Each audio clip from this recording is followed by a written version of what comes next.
महंगाई गन्ना 300 रुपये था, अब 350 रुपये बिक रहा।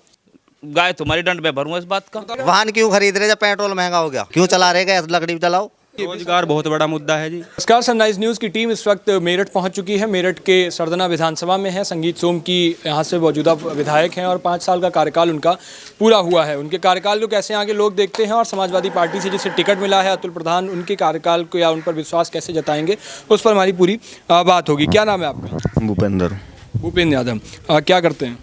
मैं किसान हूँ। किसान हो आप। उत्तर प्रदेश के अंदर एक युवाओं की बहुत ज़्यादा बात चलती है कि युवाओं को रोज़गार नहीं मिल रहा, महंगाई जैसे मुद्दे आते हैं, उस पर कैसे देखते हैं आप? महंगाई कहाँ है? महंगाई से पहले रोज़गार की बात करें। अच्छा, रोजगार सभी को मिल रहा है, फिर मिलेगा, कोई दिक्कत नहीं। रोज़गार सभी को मिल रहा है तो मतलब बिहार में जिस तरह से ये इतने बच्चे सब प्रदर्शन कर रहे हैं, उत्तर प्रदेश के अंदर तमाम छात्र जो प्रदर्शन करते हैं, कानपुर में, प्रयागराज में हुआ, तो ये सब तो फिर क्या है? ये सब पार्टी का ही पॉलिटिक्स है और कोई दिक्कत नहीं। ये सब पार्टियां ही कराती हैं। पार्टी कराती है। ये जो लाखों करोड़ों बच्चे एक साथ खड़े हो गए, ये सब पार्टियाँ करा रही हैं और कुछ नहीं है।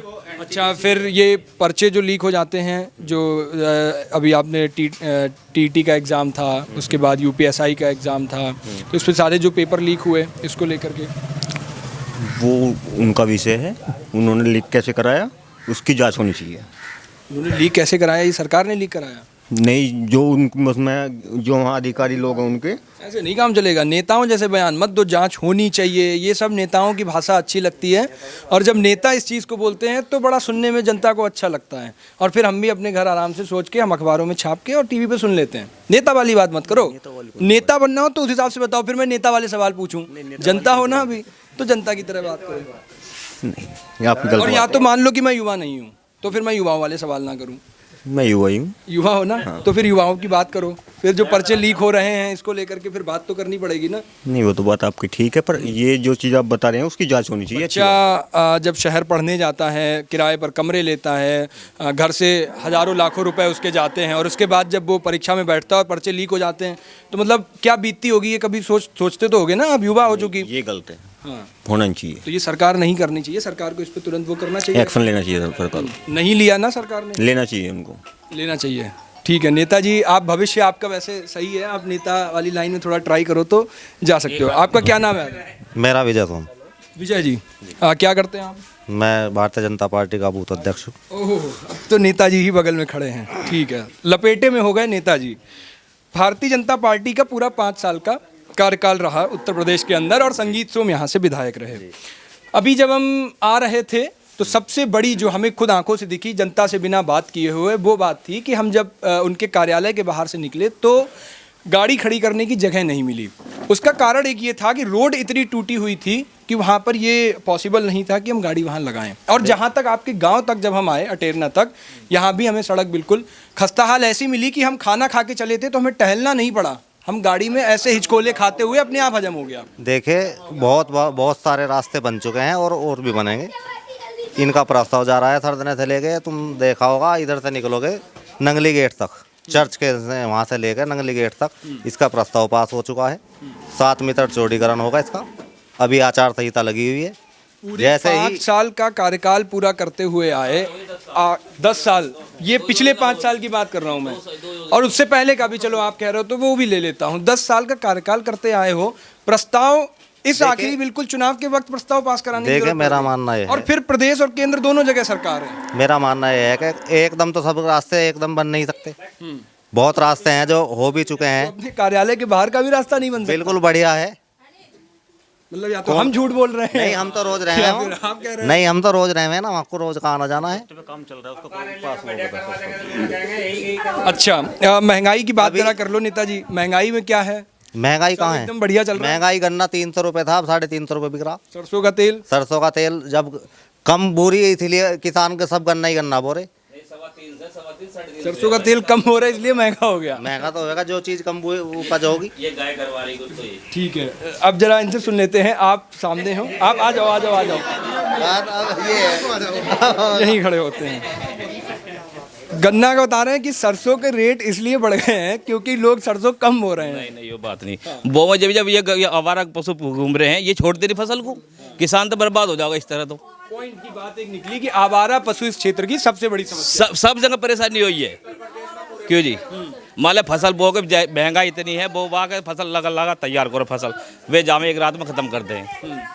तो क्या चाहते हो, इसका समाधान कैसे निकले? सरकार के पास सब समाधान है। कैसे आपको अगर सरकार के सामने भेजा जाए और कहा जाए इसमें एक समाधान बताओ, कैसे समाधान ये है, इनके गाँव में बिल्ले लगे थे, सरकार के साथ पास सब रिकॉर्ड है, जिनके भी गाय को रिकॉर्ड करवा कर उसके दरवाजे बंद हुए या उसके गौशाला में छोड़वाए। 14 गाय हम कब 60 गौशाला में छोड़ गए थे, सारी यहाँ छोड़ दी 4-5 दिन बाद। क्योंकि हम नेताजी से पूछेंगे तो उनका तर्क ये आ जाएगा कि भैया वो अब कटना हमने बंद करवा दिया आप तो ये भी बोले थे, वो नहीं थे। कहेंगे हमने स्लॉटर हाउस बंद करवा दिए हैं, कटना बंद हो गई, तो भैया ये तो आप ही लोग नहीं, छोड़ हमने देते हो। कटने को नहीं गए। और भैया यही छोड़ रहे हैं, हम ही तो छोड़ रहे हैं, किसान लोग ही छोड़ रहे हैं, कोई बाहर का उन आदमी पर नहीं कार्रवाई क्यों नहीं हो? जब मान लिया एक बात बताओ, गाय तुम्हारी दंड में भरूंगा इस बात का। बताओ ये कार्रवाई क्यों नहीं हुई? कार्रवाई हो रही जी, खूब गौशाला हो रही, छूट रही, हम ही लोग थोड़ी छोड़ रहे, किसान लोग ही छोड़ रहे, कोई नेताजी या मतलब कोई काटने वाला तो नहीं छोड़ रहा, आम आदमी ही छोड़ रहा है। तो इस पर कार्रवाई क्यों नहीं हुई? कार्रवाई खूब हो रही, गौशाला खुली हुई है, सरदना खुल रही है, कपसाड़ खुल रही है, गौशाला में जब जाते हैं तो उसके लिए पहले एक पर्ची कटवानी है। गौशाला में नूही तो नहीं छोड़ते, कई सारे उसको भी अलग से पैसे दो तब आपकी गौशाला में नूही नहीं छोड़ते कि वहाँ 2000 रुपए की रसीद कटवानी पड़ती है, 1-2 दिन का खाने को भी वो देना पड़ता है। सिलेंडर कितने का मिल रहा है आपको? सिलेंडर 930 रुपये का। बढ़िया है, सही चल रहा है। नहीं सही कहाँ है? जो पहले सब्सिडी आती है, अब कुछ भी नहीं आ रहा, 1.5 रुपये आ रहा सब्सिडी। क्यों जी? है ये नहीं है, गैर महंगा है ना।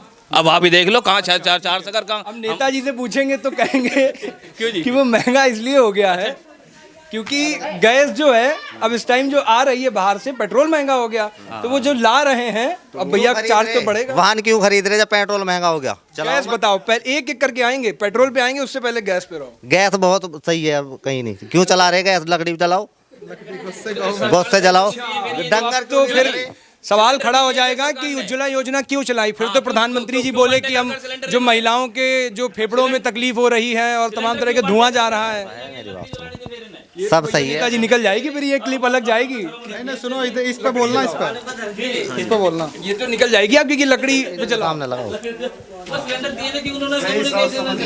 और उसके साथ ही मुझे ये और बता दो, अब आपने पेट्रोल की और बात कर दी, पेट्रोल डीजल क्यों महंगा हो रहा? अब तक के इतिहास में कल $60, मैं आपको बता दूं, आपकी नॉलेज के लिए बता दूं, अब तक के इतिहास में कल का दिन था $60 बैरल अभी तक निकला है, जो अब तक का सबसे उच्चतम दाम हमारे पास आ रहा है, भारत जो इंपोर्ट कर रहा है। तो ये तो अब तक के इतिहास में सबसे पहली बार हुआ है, एक नया रिकॉर्ड कायम कर दिया। नहीं बता दो पेट्रोल नहीं भैया से बात करो ना। आ जाओ, इधर ही आ जाओ। देखो पेट्रोल या डीजल की है वो अंतर्राष्ट्रीय स्तर पे जो इसका भाव तय होता है जी, वो पता है। और बाकी ये जो ड्यूटी लगती है यहाँ राज्य सरकार लेती है। अंतर्राष्ट्रीय स्तर पे भाव कैसे तय होता है?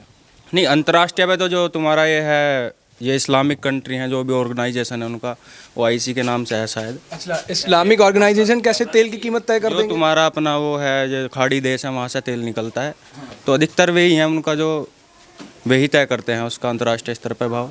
उसके बाद जो तुम्हारा 35-34 के करीब क्रूड ऑयल समझते हो आप? कच्चा तेल, कच्चा तेल निकाला जाता है। क्रूड ऑयल जो हमारे यहाँ आ रहा है उसका कुछ रेट पता है आपको? नहीं, उसका रेट तो पता नहीं, पर लगभग 40 के आसपास, 35 से 40 के आसपास आ रहा है उसका, रुपए पर लीटर पे। और इतना ही लगभग जो केंद्र सरकार है वो उस पर ड्यूटी लगा रही है। $60 बैरल पे आ रहा है कल का जो रेट है।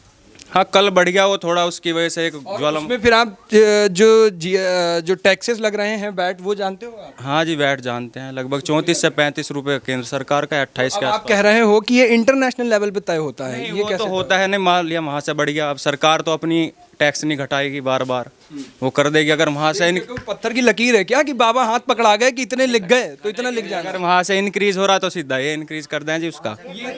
ये तो तर्क नहीं चलेंगे जनता के तौर पर, तो कम से जनता का है कि करना चाहिए जी, भाव थोड़ा कम। महंगाई मुद्दा है, ये सच है। महंगाई है, ये रोजगार एक मुद्दा है, ये भी रोजगार बहुत बड़ा मुद्दा है जी। हाँ, कैसे मुद्दा आप इसको मुद्दा ये है कि मान लिया लंबित पड़ी रहे 3-3, 4-4 साल भर्ती, एक बार फॉर्म भर दिए, अभी एक NTPC का एग्ज़ाम है, वहाँ से बिहार में भी लड़कों को बाहर निकाल कर पुलिस मार रही है। यहाँ इलाहाबाद में है, उन पर केस भी हो गए। बाकी कोचिंग सेंटर चल रहे जो ऑनलाइन, उन पर भी कार्रवाई करी जा रही है। मतलब ये है कि रोज़गार तो सरकारी में तो रहा ही नहीं डिपार्टमेंट में, बाकी प्राइवेट हैं जो, वो उनकी भी कमर टूट गई। अब भाजपा के जो नेताजी हैं वो कहते हैं 60 लाख रोजगार हो गए हैं, उसके साथ मंत्री हैं वो कह रहे हैं 2 करोड़ रोजगार हो गए, मतलब सारी हदें ही पार। जमीन पे देखो काम नहीं है, बाकी योजनाएं हैं बहुत सारी चला रखी हैं, बाकी स्थानीय नेता हुए वे अपना काम सही से नहीं करते। बाकी बड़े नेता हैं, मान लिया मुख्यमंत्री जी हैं, प्रधानमंत्री जी हैं, अब सभी वे काम थोड़ी कर देंगे। जो स्थानीय विधायक हैं या एमपी हैं, जो भी जनप्रतिनिधि हैं, वे अपना काम अच्छे से नहीं करते। क्षेत्र के विधायक से क्या उम्मीद रखते हैं आप? नहीं, विधायक जी से तो यही उम्मीद है, अच्छा काम करा दिया है कि इन्होंने स्पोर्ट्स यूनिवर्सिटी सलावा के अंदर बन रही है, तो उससे जो क्षेत्र में जो है वो काफ़ी बड़ा क्षेत्र को उससे जो लाभ मिलेगा, तो यही अपना रोजगार भी उससे मिलेगा। और मेरे हिसाब से तो एशिया की जो दूसरे नंबर की है शायद यूनिवर्सिटी है, तो अच्छा काम है युवाओं के लिए। तो बाकी गवर्नमेंट में जो है वैकेंसी नहीं निकल रही, ये सच्चाई है। ठीक है।